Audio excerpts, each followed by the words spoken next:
اس بابرکت شب کے دامن میں اتنی برکتیں اور اتنی رحمتیں ہیں کہ اللہ جل شانہ گناہ گاروں کو جہنم کی آگ سے آزاد فرما دیتا ہے۔ ام المومنین سیدہ طیبہ طاہرہ سیدہ عائشہ صدیقہ رضی اللہ تعالی عنہا فرماتی ہیں، ایک دن میں دیکھا کہ حضور میرے حجرہ میں نہیں ہیں تو میں حضور کو تلاش کرنے نکلی۔ جنت البقیع میں آسمان کی طرف سر اٹھائے حضور اللہ سے التجائیں کر رہے تھے۔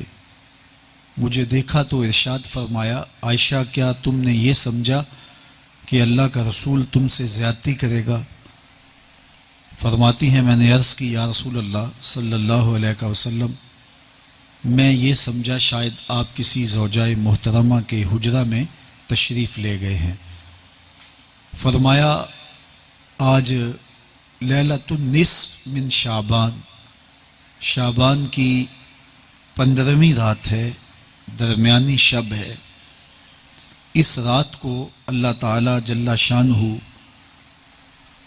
آسمان دنیا پہ نزول اجلال فرماتا ہے اور قبیلہ بنو کلب کی بکریوں کے بالوں سے زیادہ لوگوں کو جہنم کی آگ سے آزاد کر دیتا ہے۔ قبیلہ بنو کلب عرب کا بہت بڑا قبیلہ تھا جو بھیڑ بکریاں پالتے تھے اور لاکھوں کی تعداد میں ان کی بکریوں اور بھیڑوں کے ریوڑ تھے۔ تو اس قبیلے کی بکریوں کے بالوں سے بھی زیادہ گناہ گاروں کو جہنم کی آگ سے آزاد کر دیا جاتا ہے۔ تو یہ وہ بابرکت شب رحمت ہے، شب نور ہے، جس کے دامن میں اتنی برکتیں ہیں کہ کوئی محروم نہیں رہتا۔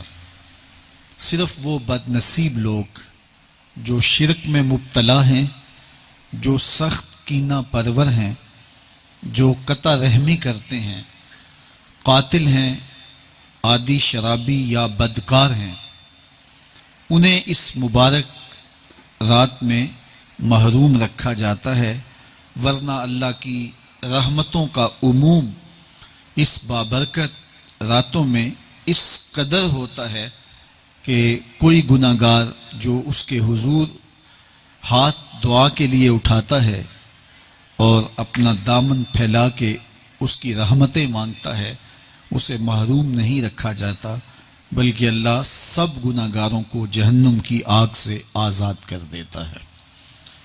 ایک روایت میں آتا ہے کہ اللہ لیلۃ النصف من شعبان، شعبان کی 15ویں رات کو آسمان دنیا پہ اپنی رحمتوں سے جلوہ گر ہوتا ہے اور فرماتا ہے کوئی رزق مانگنے والا، میں اس کی جھولیاں بھر دوں، ہے کوئی مغفرت طلب کرنے والا، میں اس کے گناہ معاف کر دوں، ہے کوئی مجھ سے عافیت مانگنے والا، میں اس کو عافیتوں سے نواز دوں، ہے کوئی فلاں چیز مانگنے والا، ہے کوئی فلاں چیز مانگنے والا، اس کی رحمتیں آواز دیتی ہیں اور یہ آواز غروب آفتاب سے لے کر کے طلوع فجر تک مسلسل بندوں کو دی جاتی ہے، اور بندے اس کے حضور اگر دست طلب دراز کریں، اپنی جھولی پھیلائیں، تو اللہ تعالیٰ ان کو ان کے مانگنے سے بھی زیادہ عطا فرماتا ہے۔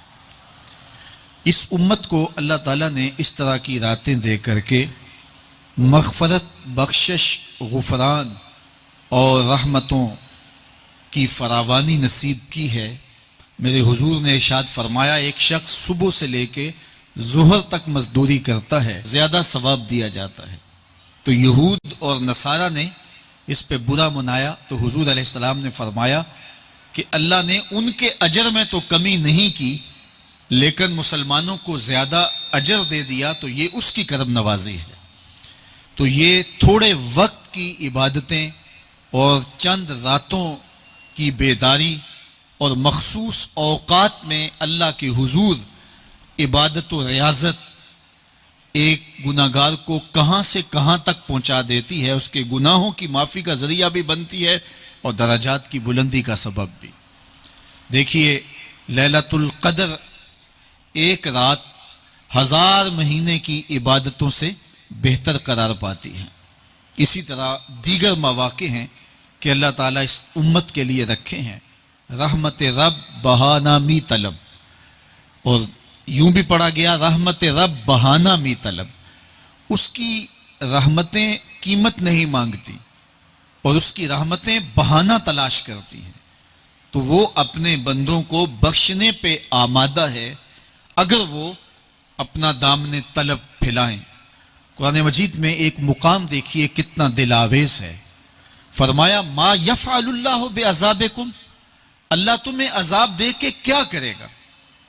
اس کی یہ چاہت نہیں ہے کہ تمہیں عذاب میں مبتلا کرے، اس کی چاہت یہ ہے کہ تم اس کی چوکھٹ پہ آؤ، جھولی پھیلاؤ، اس سے خیرات اور رحمت مانگو، اور وہ تمہارے ماضی کے سارے گناہ معاف کر کے، ساری غلطیاں معاف کر کے تمہیں اپنی رحمتوں سے مالا مال فرما دے۔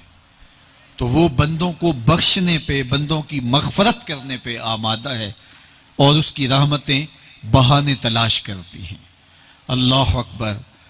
اور دوسری جانب اس کے بندے، اس کے مملوک، اس کی مخلوق، اور مخلوق کی گناہگار اور نیکوکار اس کی رحمتوں کے طالب ہوتے ہیں، بلکہ وہ گناہ کرنے کے بعد جب معافی مانگتے ہیں تو اللہ کو یہ معافی بہت پسند ہے۔ معافی مانگنا، اس کے حضور اپنے دامن کو پھیلانا، وہ اس کو بہت زیادہ محبوب ہے۔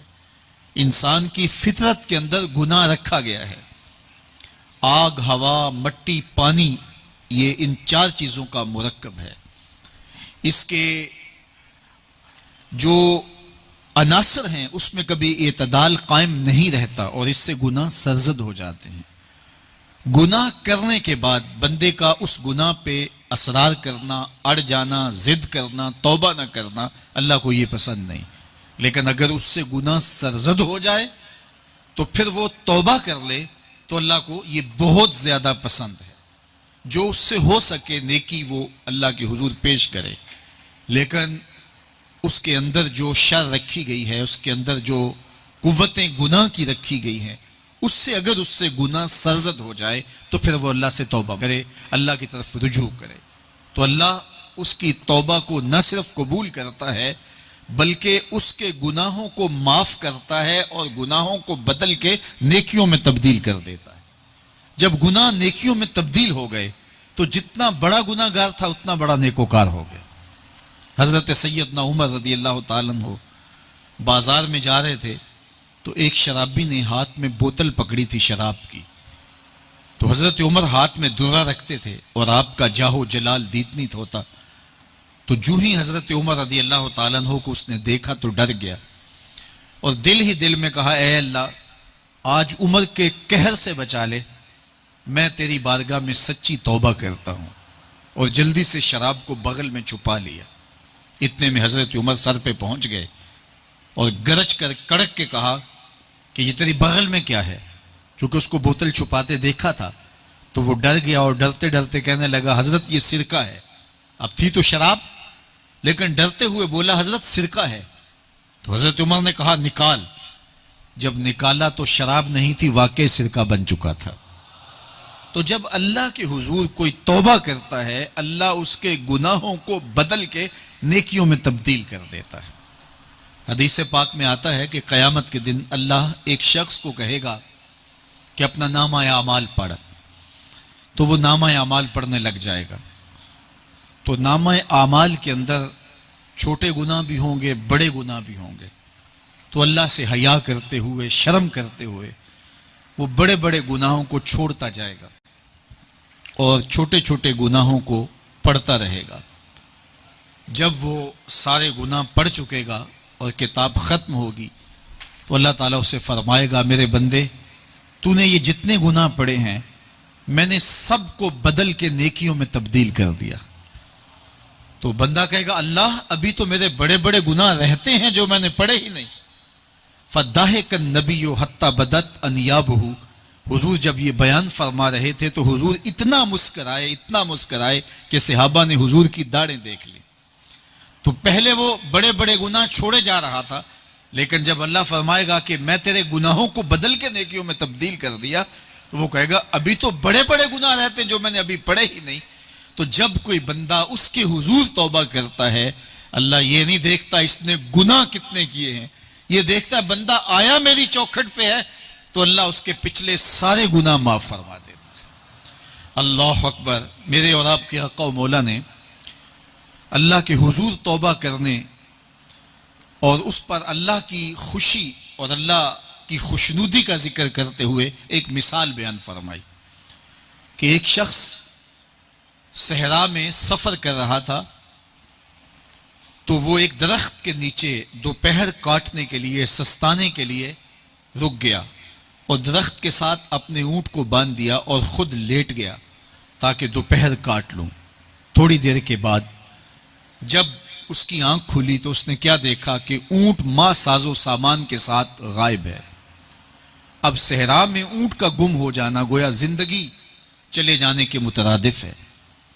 تو اس نے دائیں بائیں بھاگ دوڑ کے دیکھا کہ کہیں اونٹ کا نشان مل جائے، لیکن اونٹ کا نشان نہیں ملا۔ تا حد نظر کوئی انسانی آبادی نہیں۔ وہ بھاگا اور تھک ہار کے دوبارہ اسی درخت کے نیچے بیٹھ گیا اور پیاس سے ہلکان ہوا جا رہا تھا اور درخت کے ساتھ ٹیک لگا کے لیٹ گیا اور موت کا انتظار کرنے لگا۔ جن لوگوں نے صحرا کا سفر کیا ہے ان کو اس بات کا اندازہ ہوگا کہ کئی 100 میل تک انسانی آبادی ہی نہیں، اب نہ کچھ کھانے کے لیے بچا نہ کچھ پینے کے لیے بچا، اونٹ بھی غائب ہو گیا، توشا بھی ساتھ ہی چلا گیا، تو اب ظاہر ہے سیدھی موت ہی نظر آ رہی ہے۔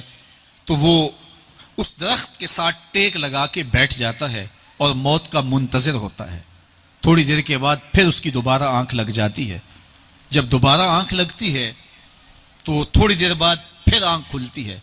جب دوبارہ آنکھ کھلتی ہے تو دیکھتا ہے کہ اونٹ جو گما تھا ماں ساز و سامان کے اس کے پاس کھڑا ہے۔ تو صحرا میں اس حالت میں اونٹ کا مل جانا زندگی مل جانے کے مترادف ہے۔ تو وہ اتنا خوش ہوا کہ خوشی کی انتہا نہ رہی، بلکہ مسرتوں کے ہجوم میں درک گیا اور کہنے کیا لگا، اللہم انت عبدی وانا ربک، اے اللہ تو میرا بندہ اور میں تیرا رب۔ کہنا تو یہ تھا کہ تو میرا رب اور میں تیرا بندہ، لیکن مسرتوں کا ہجوم ہی اتنا تھا، خوشیوں کا ہجوم ہی اتنا تھا کہ زبان پہ قابو نہ رہا۔ کسی کے آنے سے ایسے ہوش اڑے ساقی کے، شراب سیخ پہ ڈالی اور بوتل میں کباب۔ کہنا یہ تھا اللہم انت ربی وانا عبدک، لیکن اس قدر خوش ہوا جب بھی تیری قربت کے امکان نظر آئے ہم اتنے خوش ہوئے کہ پریشان نظر آئے۔ تو کہنا یہ تھا کہ اے اللہ تو میرا رب اور میں تیرا بندہ، لیکن خوشیوں کے ہجوم میں وہ کہتا ہے اللہم انت عبدی وانا ربک، اے اللہ تو میرا بندہ اور میں تیرا رب۔ حضور یہ بات بیان کرنے کے بعد صحابہ سے پوچھتے ہیں کہ ذرا بتاؤ اس بندے کو کتنی خوشی ہوئی کہ خوشی میں زبان بھی قابو نہ رہی اور اپنے آپ پہ کنٹرول نہ رہا، اور خوشیوں کے ہجوم میں اسے یہ بھی پتہ نہیں چل رہا کہ وہ کیا بول رہا ہے۔ تو صحابہ نے عرض کی حضور بہت زیادہ اسے خوشی ہوئی۔ تو میرے حضور نے یہ بات کرنے کے بعد ارشاد فرمایا، جس طرح اس کو گما ہوا اونٹ ملا اور اس کی خوشی کی انتہا کھٹ پہ آ گیا، تو وہ یہ چاہتا نہیں کہ اپنے بندوں کو عذاب دوں، وہ خود آگ میں چھلانگے لگائے تو اس کی مرضی، اگر گناہ سرزد بھی ہو گیا ہے تو کوئی بات نہیں، معافی مانگ لی جائے۔